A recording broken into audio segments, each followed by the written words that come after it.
Shut up and sit down.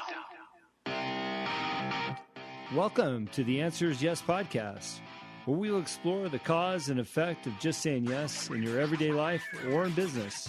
I will dig into topics that are not just stimulating, but will challenge you to be better in everything you do. The podcast is based on the simplicity of saying yes to opportunities you might encounter every single day. I'm your host, Jim Riley. Join me in my first series titled Blue Collar Redefined. Hello and welcome to the Answer is Yes podcast. I want to thank you for tuning in. I really appreciate it and all your comments the last week. I've received several and some good advice on how to really conduct better interviews, and I really appreciate that, whether you believe it or not. I want to be the best I can at this. I think I'm very, very fortunate to have the guests on that I've had on so far. And I know I've got some brilliant people coming up. I've got some calls scheduled later in this week with some guests in the future that we'll be announcing very soon. So please keep the comments coming in. And if you do like the show, please share it with a friend or relative and let them know about what we're doing here. Or if you've got an interesting guest that might want to be might want to be on the show, I'd love to hear from you. So hit me up on social media. That's Jim Riley Racing, Facebook, cell phone, whatever works for you. I'd love to hear from you. Well, it's been an interesting week for me. These weeks seem to blend together so fast with the show now and booking guests and just staying busy with the Baja United Wines project that I'm on. By the way, if you want to be an investor in that and own some shares in the beer and wine business, you can go to startengine.com. Search Baja United Wines, and it's basically $5 a share. Minimum investment's $100, and you'd own a piece of the company. So we've raised over $35,000 in the last couple months, people that are involved with the business, and they're already sharing the story. And I just love that we can open that opportunity up for so many people and have a little piece of this. And we're working our tails off to make sure that it works and succeeds. And if you have not been down to Baja to check out the wine country, I'd highly recommend it. And if you need help getting down there, again, reach out to me. I'm here for you. Well, on Saturday, speaking of Baja, we said goodbye to a good friend. That was Cameron Steele's dad, Big Daddy, our Max Steele. And what we just loved about him was he was so friendly and giving and loved God and Baja and all good things. And he was just larger than life. And to say goodbye to him and see my off-road community saying goodbye together was it really was a bummer, but at the same time we knew that he lived the life that he wanted to live, and so we were sad to see him go. But for me it was an interesting day because when I left there, I had the opportunity to go to a wedding later in the afternoon, so it's kind of seeing both cycles of life, and I know we all go through this, the passing of one and something new and great on the other hand. And it was our babysitter of our kids, Renee, was married after being with her boyfriend for so long, and it was happy to celebrate that day with them, and our kids were in the wedding, and make some new friends and see the other side of life in general, and they're off getting ready to spend their lives together. So anyways, without further ado, let's talk about the show. I don't know if I'm just hungry all the time or if I gravitate towards chefs and restaurants, but we have another great chef on the show today, and that is Chef Deborah Schneider from Sol Mexican Cocina. They've got a wonderful location in Newport Beach that I have frequented and enjoy their food. I just couldn't wait to share this story with you because not only is it about great food, but Chef Deborah has a huge background in Baja, and she brings that to life not only in the restaurant but in her cookbooks. We actually have one of her cookbooks for sale on BajaUnitedWines.com. You can purchase that through us, or if you're in the restaurant, you could probably get them there too. So I am pleased and happy to introduce Chef Deborah to you, and we'll enjoy that story together. Hello and welcome to the Answer is Yes podcast. I'm here at the Blue Sea Advertising headquarters. Once in a while we get over here and we record this show. It gives us an opportunity to pick up some great Orange County people, some executives and chefs and business leaders. And today I'm with somebody from one of my favorite restaurants down here. I have a few. Don't think that I'm not thinking about you other guys. You know who you are. But I'm with Chef Deborah Schneider from Sol Cucina. How are you today? I'm doing great, Jim. Hi. You know, I come from Upland, and I just love coming over the hill and into the Orange County area. And, you know, you see the ocean in the distance and the buildings, and you know all the good things that happen down here.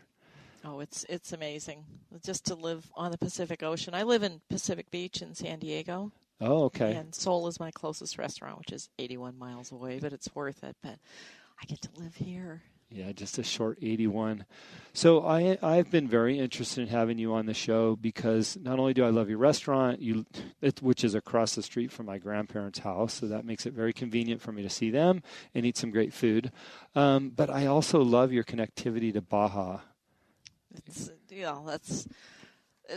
I have a long, long story, and we're going to get around and around and around to all these times that I said yes. But the first time I came to California, I went to Baja California, and I just looked around, and I went, yes, this place is amazing, amazing. It's an easy one to say yes to, especially where you live, you're close enough to the border where you're not too affected. You still hold on to a lot of that culture in the southern part of the beach cities. Mm-hmm. I noticed the further you get north, you get up to Santa Monica, you kind of forget how close you are to Mexico, and it feels more like the cement jungle up there. Well, yeah, I kind of have this thing in my mind of California the way it was, maybe because I'm married to a surfer, but California in the 30s and 40s and 50s and 60s when it was just a little string of these surf towns all the way down to the border. And then when you did cross into Mexico, you just, wave at the guard, give them something from Jack in the Box, and away you go into Baja. And there was nothing. Yeah. There was nothing. And it was a California way of life that's really kind of disappeared in a way, but that's where our culture comes from. That's where I want to circle back to your beginning, but I want to ask you about something. I had a guest on the show just this last Monday on our Baja Session show, and he created a historic map. It's actually leather bound on canvas. It's really cool. It's all the old roads, and his notion was adventure Baja like we did 30, 40 years ago. He was the one responsible for bringing Paul Newman down way back when. Mm-hmm. But, he said one of the better things, and I want to know how you feel about this, because at first I was taken back, and then after I digested it, I thought, maybe he's got a point. He said one of the better things that had happened to Baja in general were some of the negative things, like the swine flu and some of the crime and different things like that. And the reason why he said that is because prior to that, Baja was becoming like Girls Gone Wild in Tijuana, Rosarito, Ensenada, Cabo. And once those things happened, people started to clear out a little bit, meaning the tourists, and then it allowed Mexico and Baja to recenter itself and be proud of who they are again in terms of their goods, their wares, the wine that they produce, the craft beer movement, the food movement, the crafts and the culture and the art. And he thought, it gave them a chance to recenter. And I wouldn't necessarily put it in that perspective, but I do know that there's an incredible amount of pride that I see right now as opposed to 20 years ago with the wine, the food, the craft beer, and the culture. Yeah. I think generationally it's caught up with itself. That's a really good point about the Girls Gone Wild versus being a serious culture. When I was researching the Baja book, I was down there. I was talking to a lot of old-timers, and I was researching, I want to say 12 years ago. And I remember somebody said something to me that I've never forgotten. They were talking about how bad the roads used to be when you were down there. When you went down, it was serious business. Oh, yeah. We used to go down surfing. It was serious stuff. You didn't go by yourself. You needed the right kind of truck. But they said, good roads. Oh, no, it was bad roads bring good people. Yeah. Good roads bring all kinds of people, which I thought was very diplomatic. Yeah. And the easier it is to get down there, the easier it is for the culture to change. But Baja Californios they really do have a culture. They really do have a sense of place and history and why they're there and where they come from. And they're tough because, when you emigrated there in the beginning of the 20th century, even if you emigrated there in the 1950s, Baja California was a hard place to live. Yeah, sure. Very resource-based. There might be miners, maybe you were fishermen, but whatever it was, you worked hard for it on your ejido. And now it's got a little, it's got a little Hollywood glamour, a little glitz over it, but that heart is still there, and that's the part that I love about Baja. When you go into Ensenada and you see the old parts of Ensenada, or you go up the valley, or you go into any of the rural areas, it's still very much a place. Even though my sense from the rest of Mexico was that Baja was kind of like the Wild West, and there's really nothing there. They're proud frontiersmen in Baja, and women. Yeah. Well, I think it's the heart that they have down there that's attracted me so much, and that's where I'm such a proponent of pro-tourism, and I want to show people what's happening down there. at the same time, I don't want to ruin it, but Yeah. it's that heart that I think about when I introduce people to Baja. So with that in mind, let's circle back a little bit where your humble begin. You mentioned Canada, where things started out for you. So let's hear the Canada story. Oh, the Canada story. Well, I'm from Southern Ontario, Canada, which it was settled by Scots English in the 1820s, and that's where my family's been forever and ever. And I always had incredibly etchy feet. But my first job, I didn't go to college. I also said no to college. My first job, real job, was editing magazines. Oh, wow. Okay. My family had a small newspaper, and I moved to Toronto and started writing. I wrote the Toronto Blue Jays magazine. I did all these sports magazines, Winnipeg Jets, soccer. So I was a baseball writer when I was 22 years old, and didn't like office work. No. I hate office work. I'm so miserable, but I really, really like to eat. So my boyfriend at the time and I came up with an idea to go and take our motorcycle to Europe and just drive around Europe for a couple of years. Okay. And see what happened. I don't know who brought it up, but we both said, yes, let's do that. Okay, Because that's what you do when you're 22 years old. You go, yeah, sounds like a great idea. Let's get a tent and a BMW. So we went there. When I came back, we had wound up working in Greece on yachts, on these big charter boats out of Piraeus, out of Athens. And we had a connection that needed crew, and that's where I started cooking, was on these yachts. So, in Greece, on a yacht. Yeah. For tourists, obviously.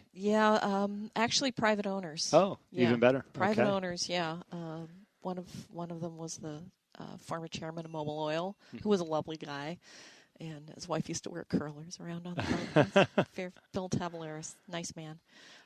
But it represented a big shift in my direction, because I was no longer, going to sit in an office and pump out magazines and write about baseball.